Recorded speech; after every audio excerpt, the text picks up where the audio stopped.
In the summer of 1893, Chicago was a city reborn from fire. Just 2 decades earlier, it had been reduced to ashes in the Great Fire of 1871, but now, it stood as a beacon of human ambition. The World's Columbian Exposition, known as the Chicago World's Fair, promised to showcase mankind's greatest achievements: electricity, architecture, invention, and culture. The skyline glittered with new structures painted pure white, earning it the name the White City. Millions arrived from every corner of the country. They came to witness the future, to see the first Ferris wheel, taste new foods like juicy fruit and crackerjack, and marvel at the promise of modern civilization. For many, this fair was proof that America had triumphed over chaos, that progress and beauty could erase the memory of destruction. The White City wasn't just an exhibition. It was a dream carved in marble and light. But dreams, as history reminds us, often cast shadows. Just a few miles away, beyond the shining domes and fountains, stood the neighborhood of Englewood, a quieter, working-class district. Here, away from the grandeur, a tall, handsome man with calm gray eyes watched the crowds pour in. His name was Dr. Henry Howard Holmes, or so he claimed. He appeared to be everything one admired in a gentleman of the era: polite, educated, successful. He was a trained doctor, a businessman, and the owner of a newly constructed building that, to the casual eye, looked like an elegant hotel ready to welcome World's Fair visitors. Locals called it the Holmes Castle, a 3-story brick structure stretching across an entire block of 63rd Street. Its ground floor housed shops and pharmacies. The upper floors contained dozens of rooms for guests, offices, and employees. It had staircases that led nowhere, doors that opened onto brick walls, and hallways that turned sharply into dead ends. To most, it was simply the eccentric architecture of a man with money to spare. But to those who stepped inside, it was a maze from which few would ever emerge. Holmes blended perfectly into the energy of the era, a man who embodied ambition, charm, and intellect. Yet, beneath that polished exterior lay something chillingly different. His charm was not born of kindness, but of control. He studied people, their weaknesses, their desires, and used them as tools. Whether it was a desperate worker seeking a job or a young woman looking for a new beginning in the bustling city, Holmes knew exactly what to say. And in Chicago's booming atmosphere, no one questioned success. No one suspected that a doctor could be anything other than respectable. The fairgrounds themselves were breathtaking. Ivory palaces reflected in artificial lagoons, electric lights illuminating the night like captured stars.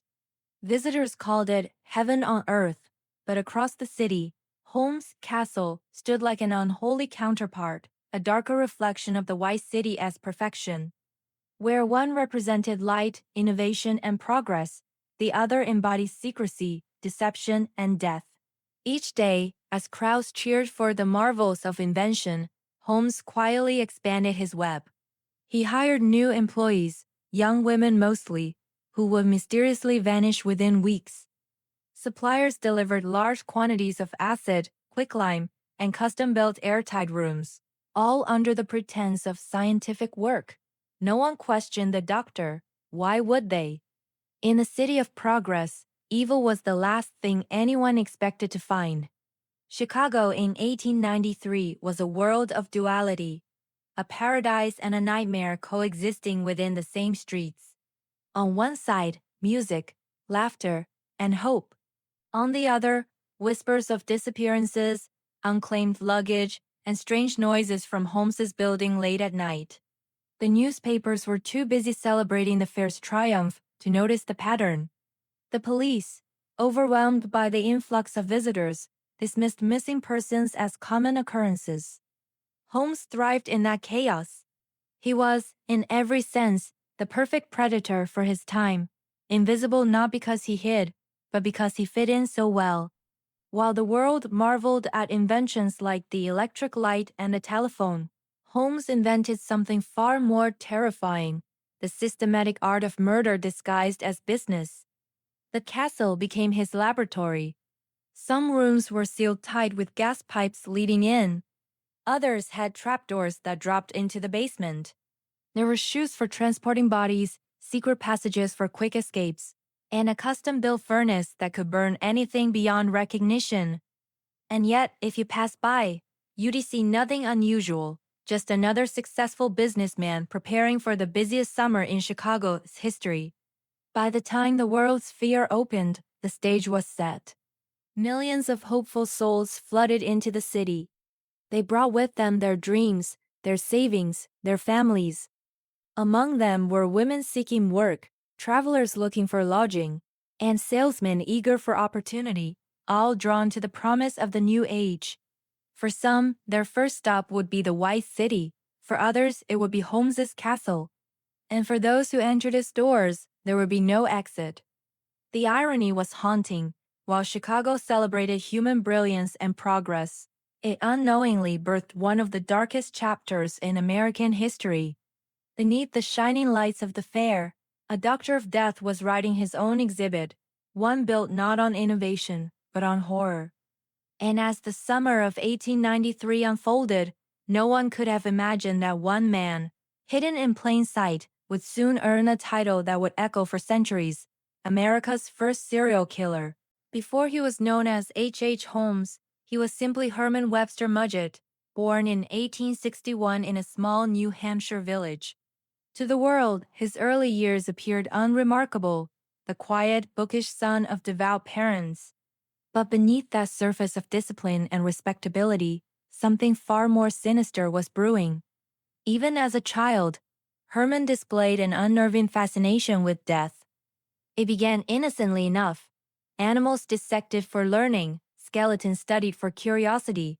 To those who knew him closely, there was something cold in the way his eyes lingered on suffering. Fear, rather than compassion, seemed to thrill him. He was intelligent, frighteningly so. He could charm his teachers, deceive his classmates, and twist truth into whatever shape he needed. When he was accused of cruelty, he would smile, deny everything, and convince others that the problem wasn't him, it was them. That smile would later become his greatest weapon. As he grew older, Herman's brilliance and ambition led him to medical school at the University of Michigan. It was here that his fascination with death evolved into something darker, opportunistic.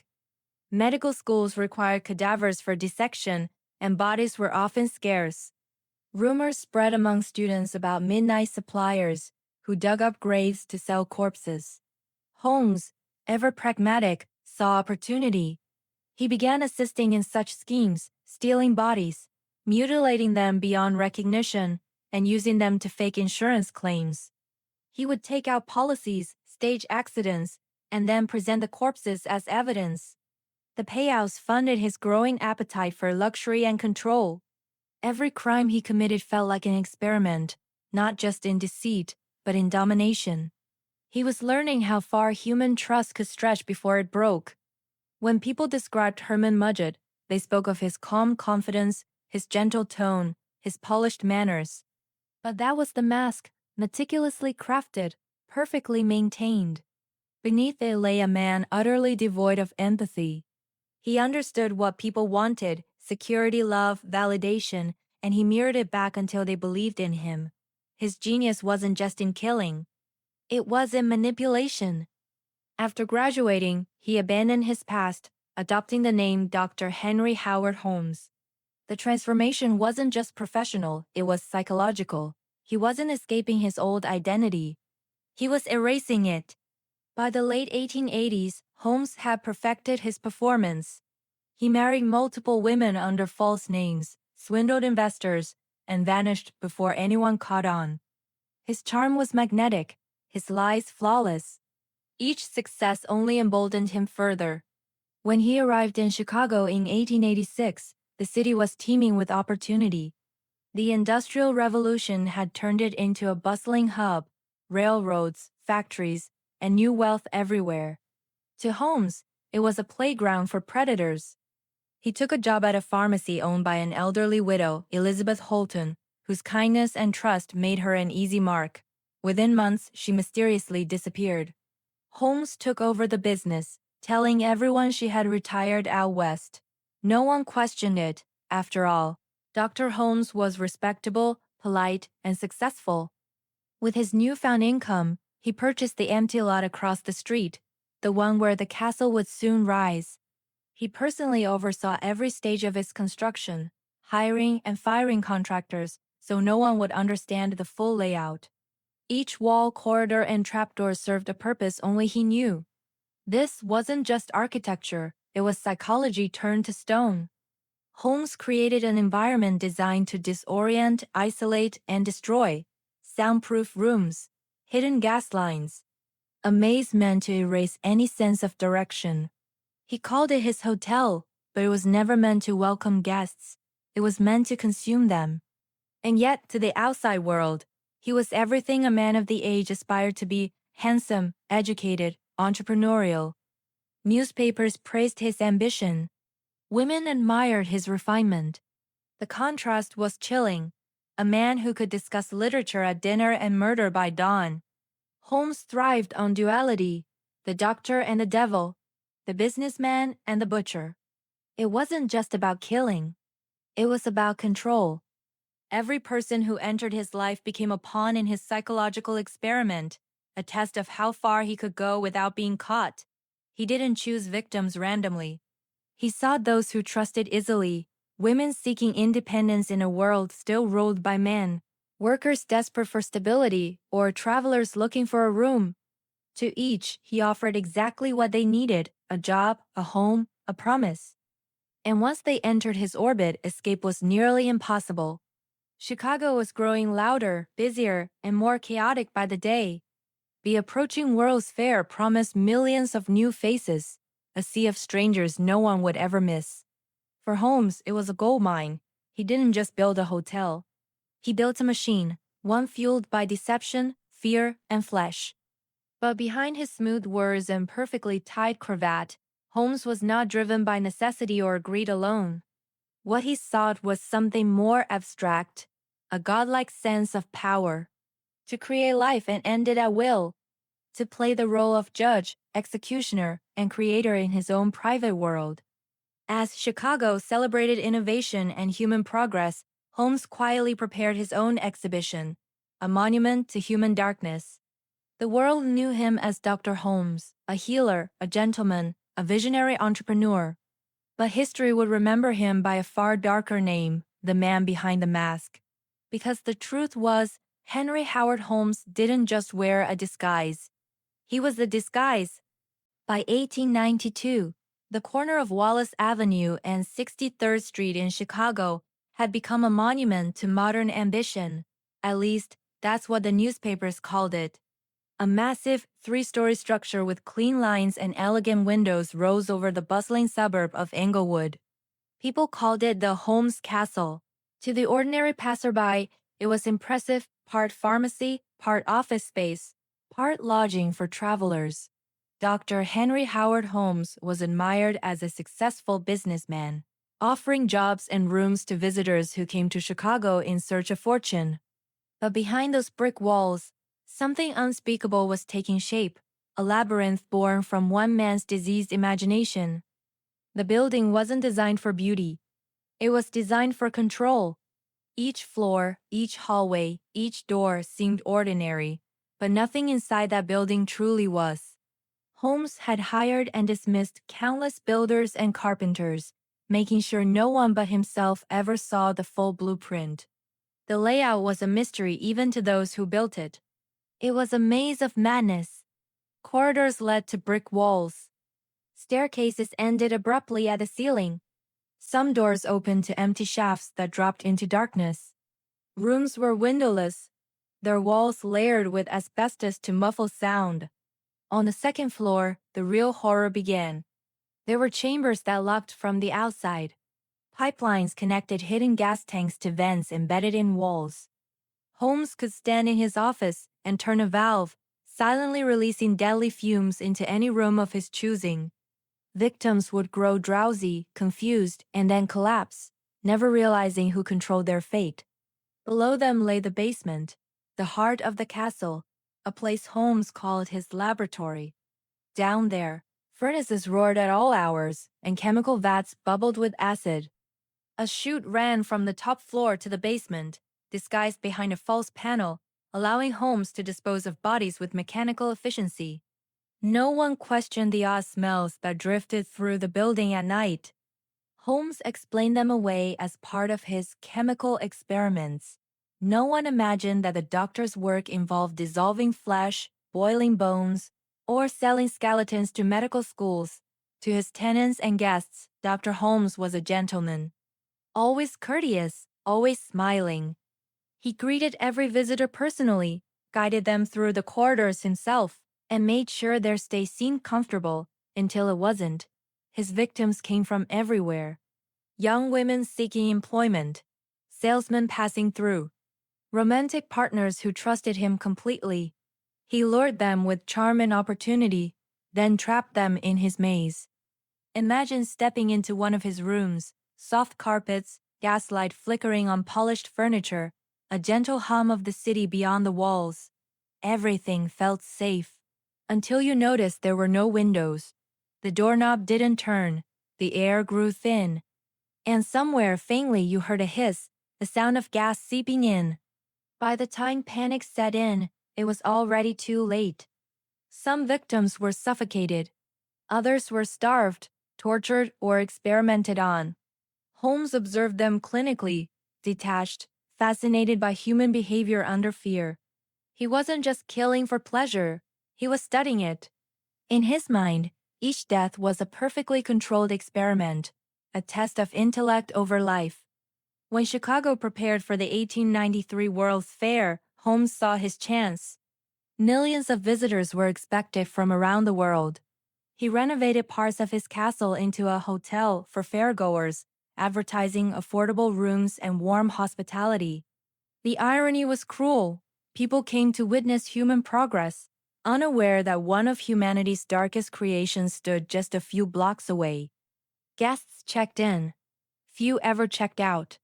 Those who disappeared were written off as wanderers or thieves.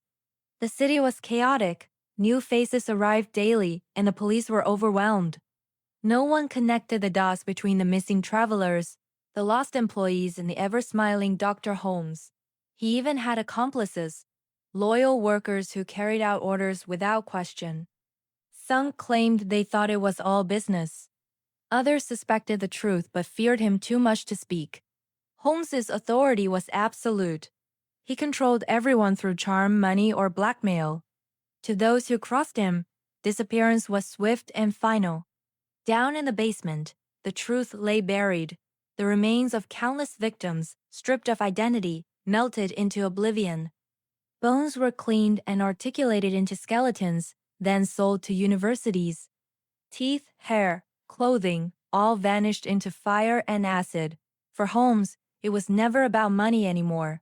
It was about mastery, over life, over law, over fear itself. Each murder reaffirmed his belief that he was untouchable, invisible within the chaos of modern progress. And Chicago, a city obsessed with innovation, construction, and spectacle, was too busy to notice the monster among them. From the outside, his castle remained just another building. Families passed by it daily, children played near its walls. Inside, however, its hallways reeked of death and decay. Years later, when investigators would finally uncover its secrets, they'd call it a house built for murder, a place where architecture itself became an accomplice. But back in 1893, no one could have imagined the horror concealed behind those walls. Holmes watched as the World's Fair opened its gates, welcoming millions under the banner of progress and hope. He smiled, blending seamlessly into the crowd.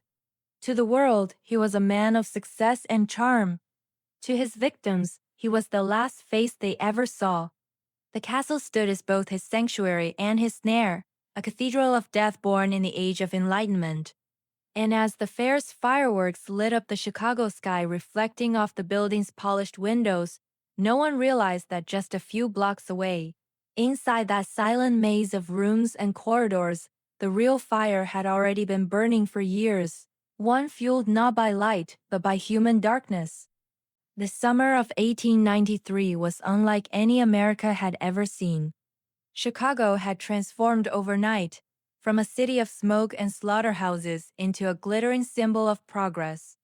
The World's Columbian Exposition was a celebration of modernity, marking 400 years since Columbus's voyage. A white city of marble palaces, electric lights, and inventions that promised to change the world. Every day, hundreds of thousands flooded through its gates, dreamers, traders, inventors, lovers, all hypnotized by the idea of human achievement. There were dazzling pavilions, exotic foods, orchestras, and exhibits from every corner of the globe. It was the birth of a new era, one that believed science and technology could solve all human problems. But just 3 miles away, on the quiet corner of Wallace Avenue, stood a building that mocked that very belief. Dr. Henry Howard Holmes watched the fair's opening with quiet satisfaction. The timing was perfect. The influx of visitors meant endless opportunity, faces no one recognized, travelers no one tracked, and disappearances no one questioned. In the newspapers, Holmes advertised his World's Fair hotel. Rooms were affordable, the location ideal, and the proprietor polite, refined, and trusted. Guests lined up eagerly, unaware that behind the charming facade stood the castle of horrors. Each visitor brought with them a story, and Holmes, ever the actor, tailored his role to fit their needs. To women, he was the courteous doctor. To businessmen, the clever investor. To job seekers, the generous employer. He'd meet them with that same disarming smile, offer them a tour, and lead them into his labyrinth, down corridors lined with freshly painted walls, past soundproof rooms and locked doors that no one but him could open. And when night fell, the fairgrounds glowed with electric brilliance, but Holmes's castle flickered under gaslight, dim, quiet, suffocating. It was a world of illusion. While the White City promised enlightenment, his building was devoted to darkness. Some of his earliest victims during the fair were young women drawn by the dream of independence. Chicago, at the time, was one of the few cities offering women jobs and freedom. Many came alone, finding work at shops or through employment ads, some of which Holmes himself had placed. He promised security, friendship, even love. But those who entered his hotel never left. There was Emily Sigrand, bright and ambitious, who believed Holmes's proposal to be genuine. She vanished soon after visiting his office. There was Julia Connor and her daughter Pearl, who lived with him for months, until one December evening, both disappeared without trace. Holmes had perfected his system. He no longer relied on chance. He created a process of killing, methodical and efficient. Victims were trapped in airtight rooms. Gas valves released silent death. The bodies were sent down chutes into the basement, to the acid pits, to the dissecting tables, to the fire. The World's Fair masked it all.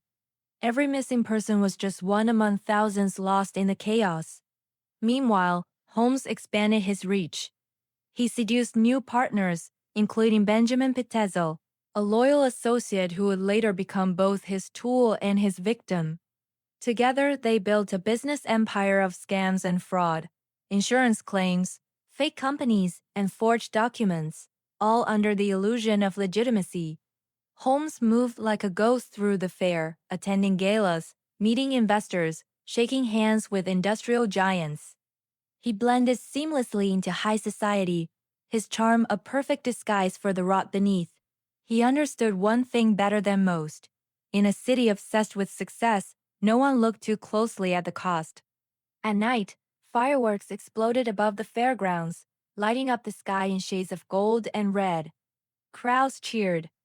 But in Holmes's basement, the only sounds were the hiss of gas and the crackle of the furnace. His crimes weren't born of sudden rage or passion. They were crafted, like the architecture of his building, designed to conceal, control, and destroy.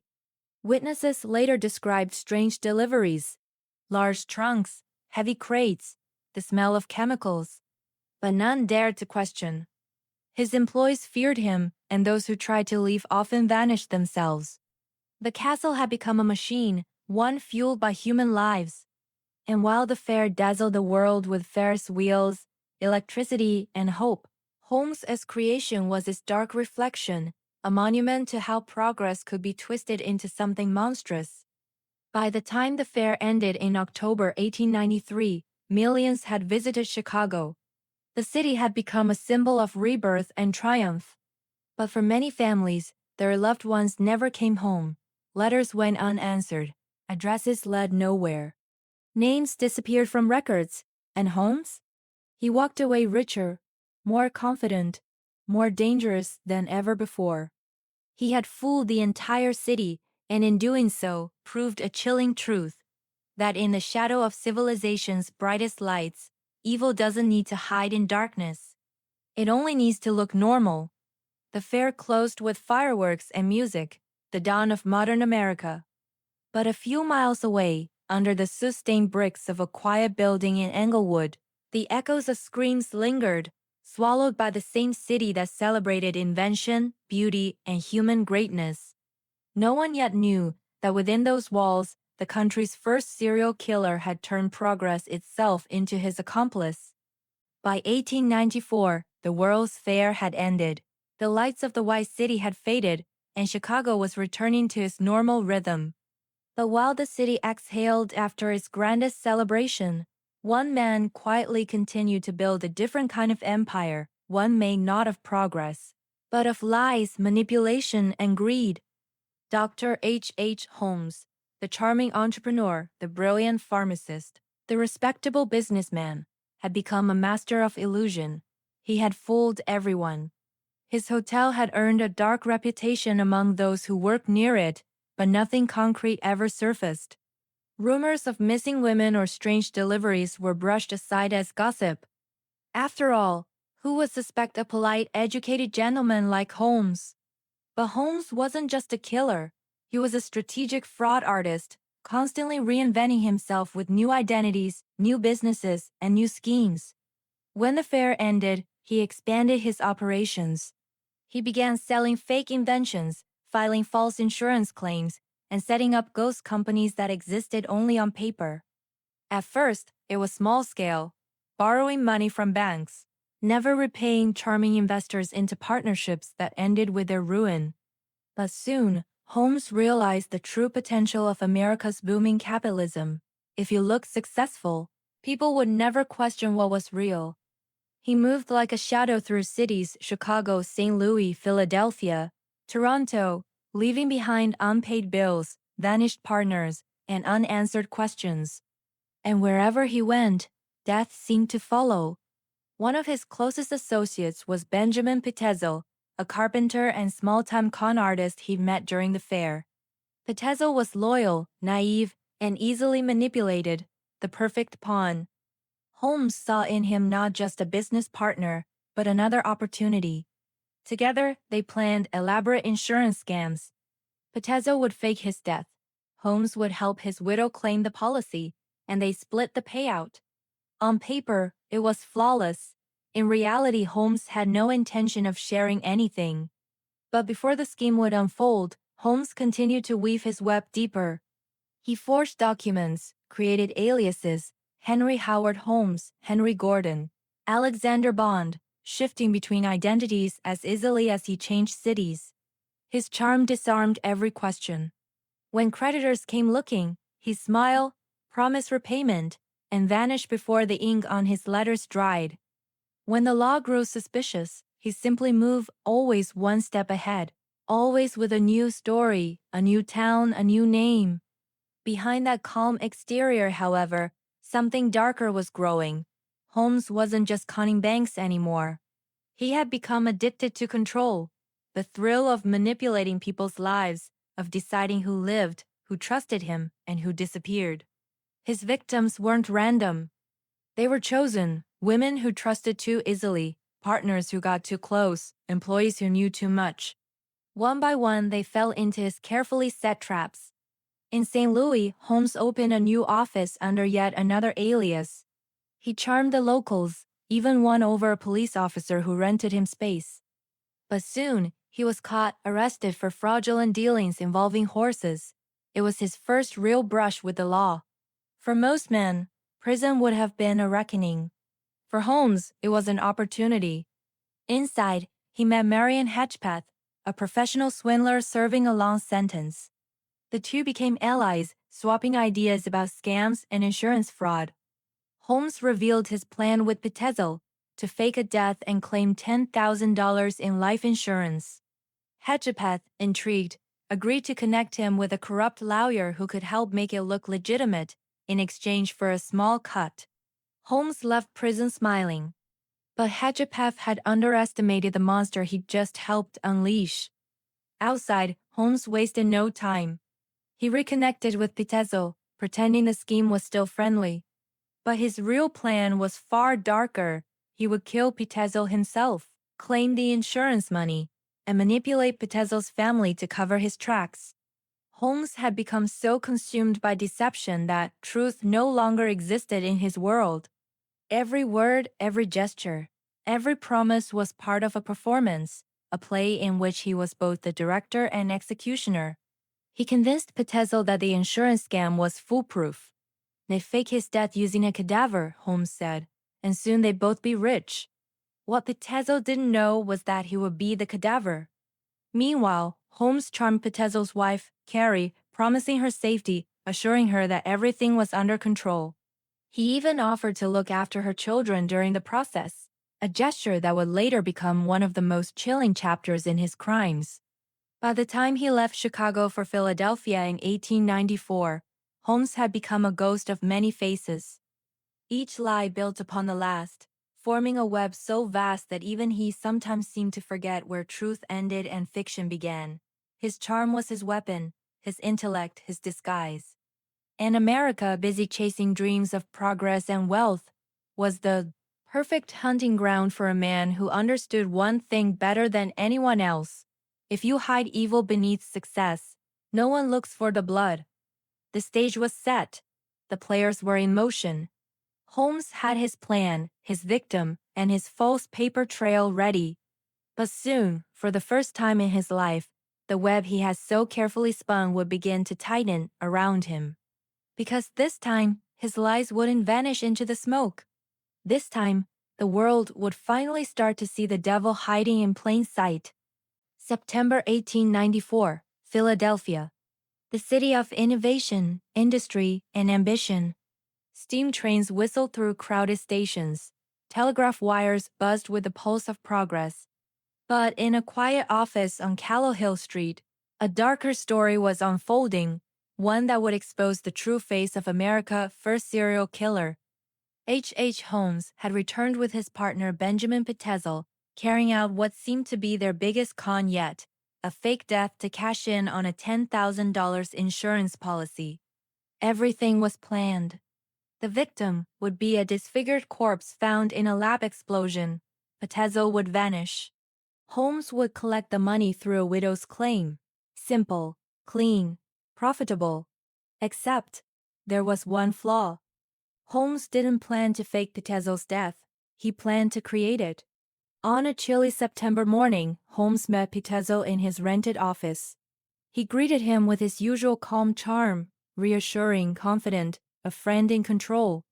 But behind that mask, Holmes had already made his choice. At some point that day, something horrifying happened behind those closed doors. Whether he offered Pitezel a drink laced with chloroform, or rendered him unconscious before setting the scene, no one knows for sure. What we do know is this: Pitezel never left that room alive. Holmes carefully arranged the body to look like an accident, an explosion gone wrong during an experiment. The corpse was burned, the face distorted beyond recognition. But Holmes made one deliberate mistake. He left enough traces to ensure the insurance company believed it was Pitezel. Within days, the policy was paid out.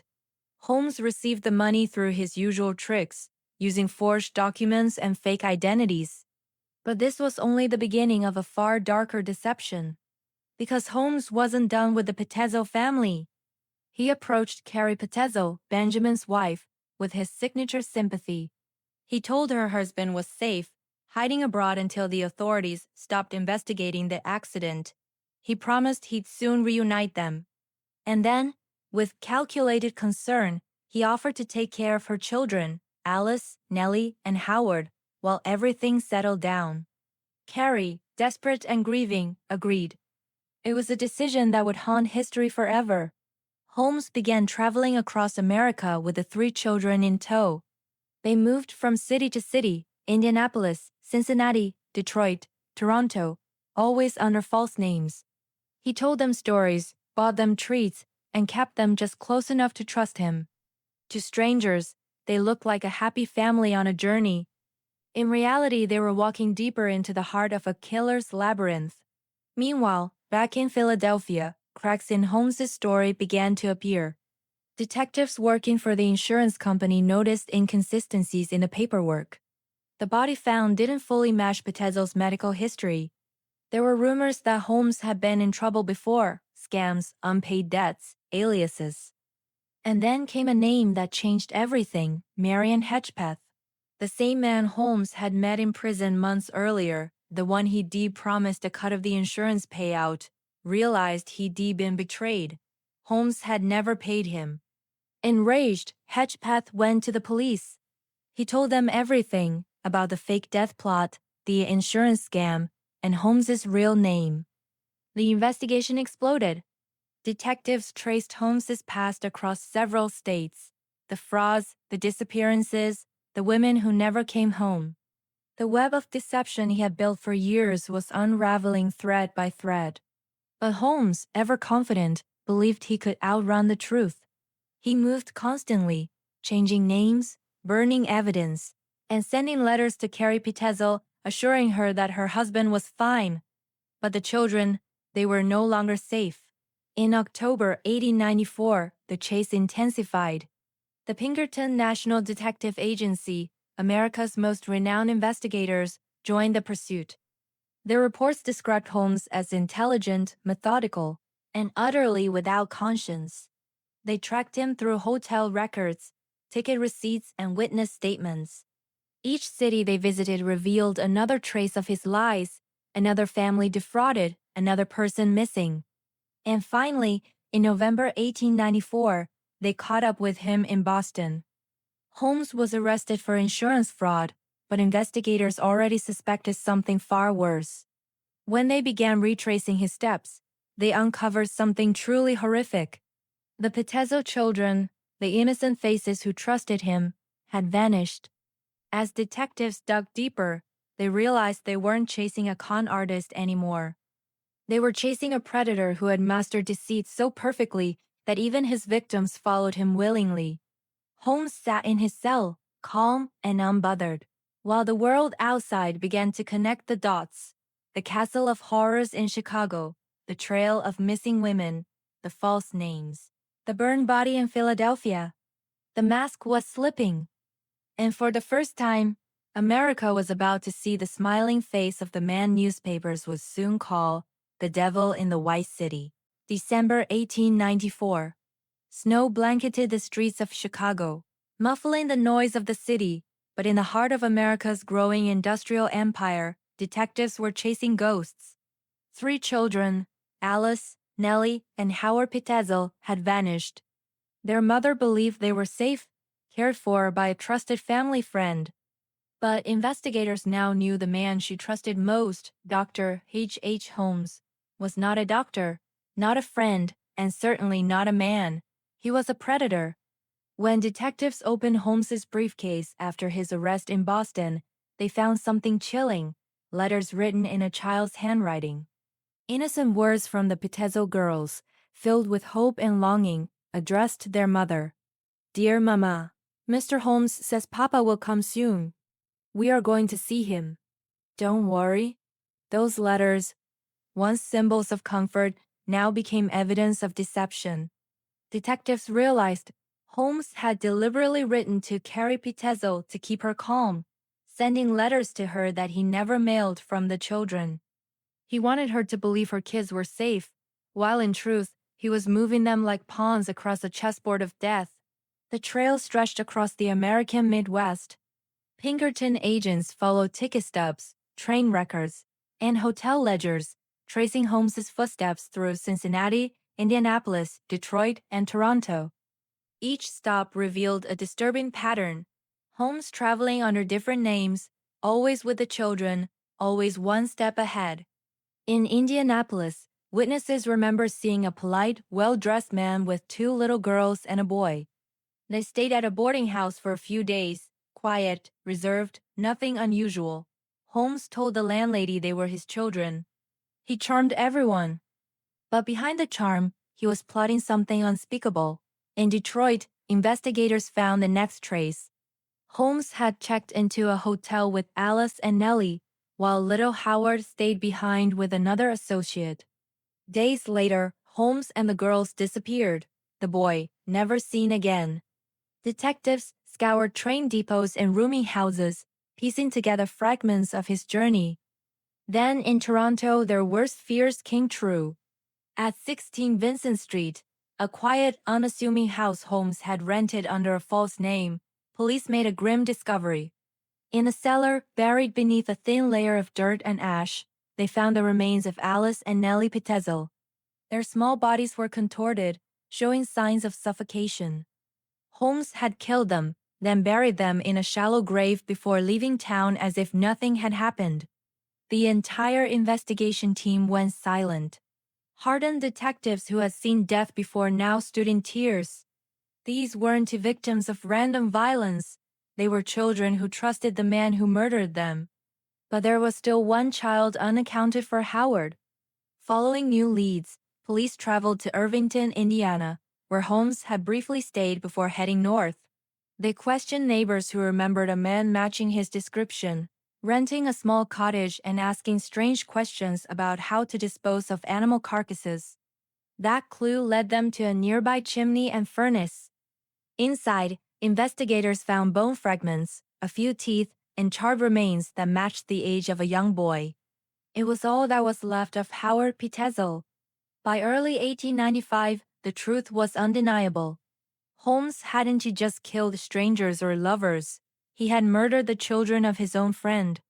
The same man he deceived, burned, and left for dead in Philadelphia. He killed the family that trusted him completely. When investigators confronted him, Holmes showed no emotion. He calmly denied everything, then smiled faintly, as if amused by the horror his words created. "I did not kill them," he said softly. "But I know who did." He was lying. The case exploded in the press. Newspapers called it the crime of the century. The public couldn't comprehend how a man so charming, so intelligent, so refined could commit such atrocities. But detectives now saw the full picture. Holmes' murder castle in Chicago had been only the beginning, a physical manifestation of his twisted mind. His real weapon wasn't just the gas chambers and secret chutes. It was trust.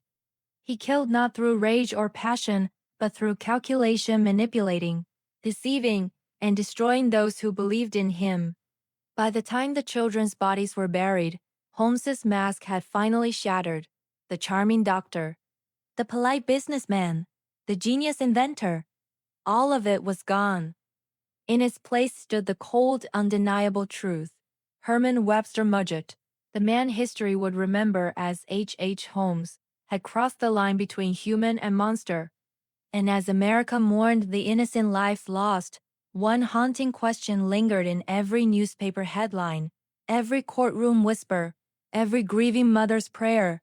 How many more victims lay hidden in the ashes of his empire? Philadelphia, 1895. The city buzzed like a harnessed nest. Reporters crowded the courthouse steps, their pencils sharpened, ready to capture every word of a trial that had already become legend. Inside sat a man who had turned murder into an art, Dr. H. Holmes, the so-called Beast of Chicago. For months, America had followed his story, the mysterious hotel filled with hidden rooms, the missing women, the burned body of Benjamin Pitezel, and the 3 murdered children. It was a nightmare stitched into the fabric of a nation that believed itself civilized and modern. Now, the man at the center of it all sat calm, composed, and smiling, as if the trial was a stage, and he was the playwright. Holmes entered the courtroom every morning in a crisp suit, polished boots, and a carefully groomed mustache. He addressed the judge with perfect manners, bowed to the jury, and even complimented the prosecutor's arguments. He was not the image of a monster. He was the image of control. He often represented himself, delivering long, articulate speeches that left even seasoned lawyers unsettled. He questioned witnesses with charm and wit, twisting their words until truth and deception blurred together. When prosecutors read out the gruesome details of the children's murders, Holmes smiled faintly, not in pride, but in a strange, knowing amusement. To him, the courtroom was just another labyrinth, another place to manipulate, deceive, and perform. The prosecution, led by District Attorney George Graham, faced a daunting task. They knew they weren't just fighting a criminal. They were fighting a man who could outthink most of them. So they focused on what they could prove, the murder of Benjamin Pitezel. Graham's argument was simple. Holmes had killed Pitezel to collect on a fraudulent life insurance policy, then murdered his children to silence any witnesses. Piece by piece, the evidence came together. The burned corpse found in Philadelphia, the chemical traces of chloroform, the handwriting on forged documents, and the letters from the missing children that led investigators across half the country. Each detail chipped away at Holmes's carefully constructed mask. As the trial progressed, the courtroom became a theater of contradictions. Some spectators whispered that Holmes couldn't possibly have done it all, that he was too intelligent, too sophisticated. Others saw through the charm and recognized the darkness behind his eyes. Reporters described his behavior as calmly demonic. He never lost his composure, never raised his voice, never showed remorse. When the jury heard the letters from Alice and Nellie Pitezel read aloud, the ones Holmes had forged to comfort their mother, even hardened men in the gallery wept. Holmes simply adjusted his tie and looked away. When it was his turn to speak in his defense, Holmes stood up slowly, his voice smooth and measured. "I am not guilty of the crimes that have been so extravagantly charged against me," he said, meeting every juror's eyes. "I am a wronged man, the victim of sensational journalism and public hysteria." His words carried a strange power. He spoke not like a killer, but like a scholar dissecting a moral question. For a moment, some even wondered, could he actually be telling the truth? But then came the evidence that sealed his fate. Prosecutors presented the letters, travel records, and testimonies of witnesses who had seen him with the Pitezel children.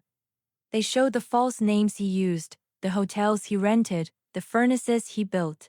Finally, they presented one haunting piece of evidence: the remains of the children, matched with Holmes's own handwriting and fingerprints. The courtroom fell silent. Holmes, for the first time, looked away. The verdict came quickly: guilty of first-degree murder. As the judge pronounced the sentence, death by hanging, Holmes simply nodded. No protest, no outburst. Only a quiet smirk, as if he'd already predicted the ending. When reporters asked if he had any final words, he replied, "I was born with the devil in me. I could not help the fact that I was a murderer, no more than the poet can help the urge to sing." It was both a confession and a performance, a final act in the twisted play he had written with blood. Outside the courthouse, snow began to fall again. Crowds gathered in silence, the sound of typewriters echoing from newsrooms across the city. The trial was over, but the myth of H. Holmes had only just begun.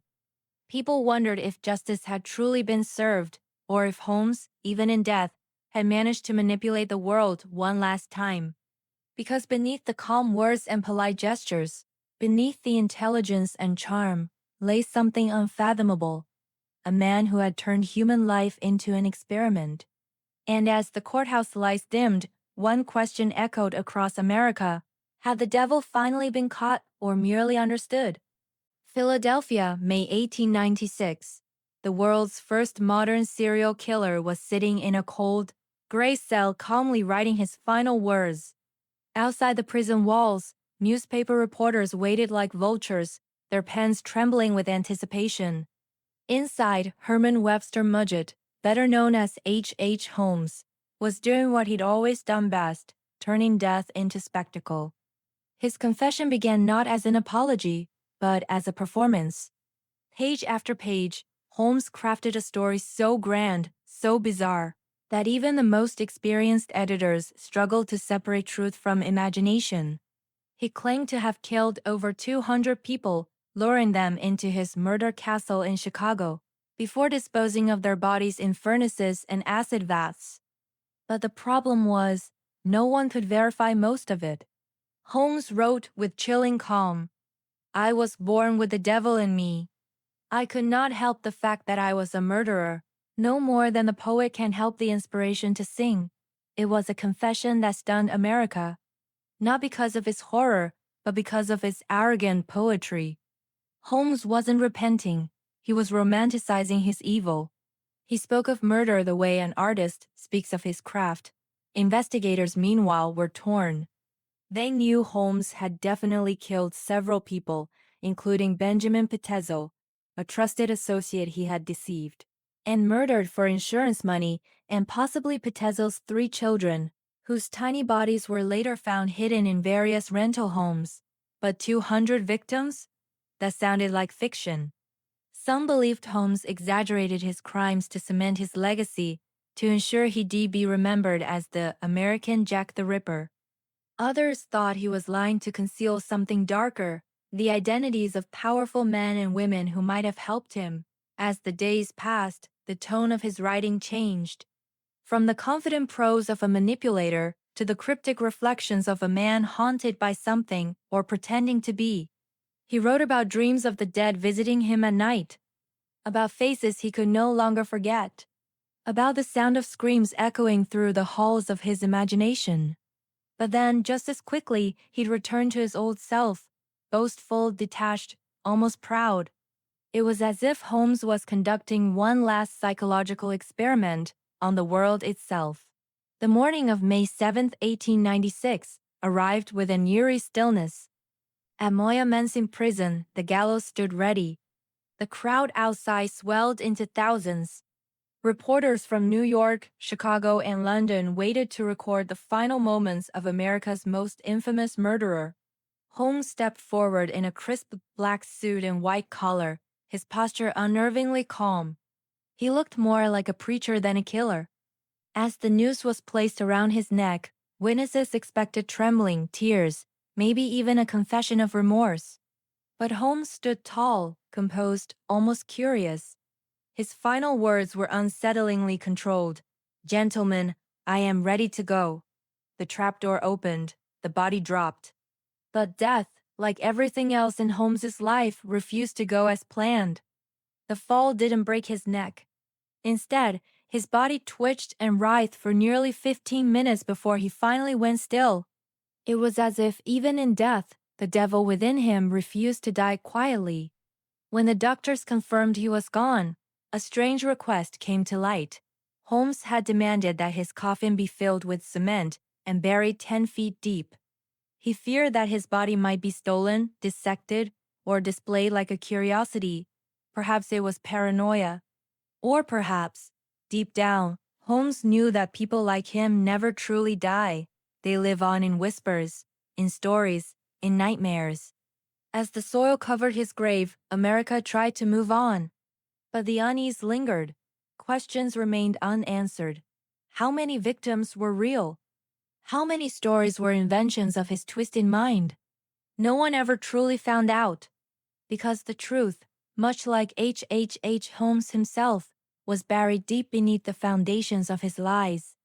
And yet, over a century later, his shadow still looms, a chilling reminder of how evil can wear the face of charm, intellect, and success, and still smile as the gallows tightened around his neck. Long after H. Holmes took his final breath on the gallows in 1896, the echoes of his crimes refused to fade. Chicago moved on. The grand white city of the 1893 World's Fair was dismantled, the laughter and music replaced by silence and shadows. But Holmes's castle, that dreadful labyrinth of fear, continued to haunt the nation's imagination. Brick by brick, the building was torn down after a mysterious fire in 1895, as if the city itself wanted to erase every trace of what had happened there. Yet, even with the ashes scattered, something about Holmes lingered, a dark fascination that America couldn't let go of. Because Holmes wasn't just a murderer. He was a reflection of the time he lived in, the ruthless ambition of the Gilded Age, the obsession with progress, and the dangerous illusion that success could hide sin. He represented the dark underbelly of the American dream, a man who smiled while killing, who promised comfort but delivered horror. Newspapers called him the Beast of Chicago, the monster of 63rd Street, and even the devil in human form. But the truth was more disturbing. Holmes was not a supernatural demon. He was human, and that's what terrified people the most. In the decades that followed, his story became legend. Every generation rediscovered him, each time with new horror. Authors painted him as a genius gone mad. Filmmakers imagined his castle as a maze of death traps and gas chambers. Journalists debated whether he killed 920 or even 200 people. The numbers blurred, but the myth grew. His charm, his intelligence, his calm cruelty, they made him unforgettable. Forensic historians would later reveal that many of Holmes's confessions were exaggerated or fabricated. He had lied even in death, twisting the truth one last time to ensure his name lived forever. But that only made him more fascinating. In a country obsessed with success stories, Holmes became something else. The cautionary tale, the dark mirror. He was what happened when brilliance and greed were left unchecked by conscience. Even his execution felt incomplete. Before he died, Holmes asked to be buried 10 feet deep, encased in concrete, so no one could steal his body or dissect his remains. Some said it was paranoia. Others believed he feared being resurrected, or worse, exposed. Decades later, his body was exhumed, and forensic experts confirmed it was indeed him. But in the minds of many, the question still lingers. Did the devil truly die that day, or did he simply take another form? Because evil, like ambition, never truly disappears. It evolves. It hides behind new faces, new technologies, new systems of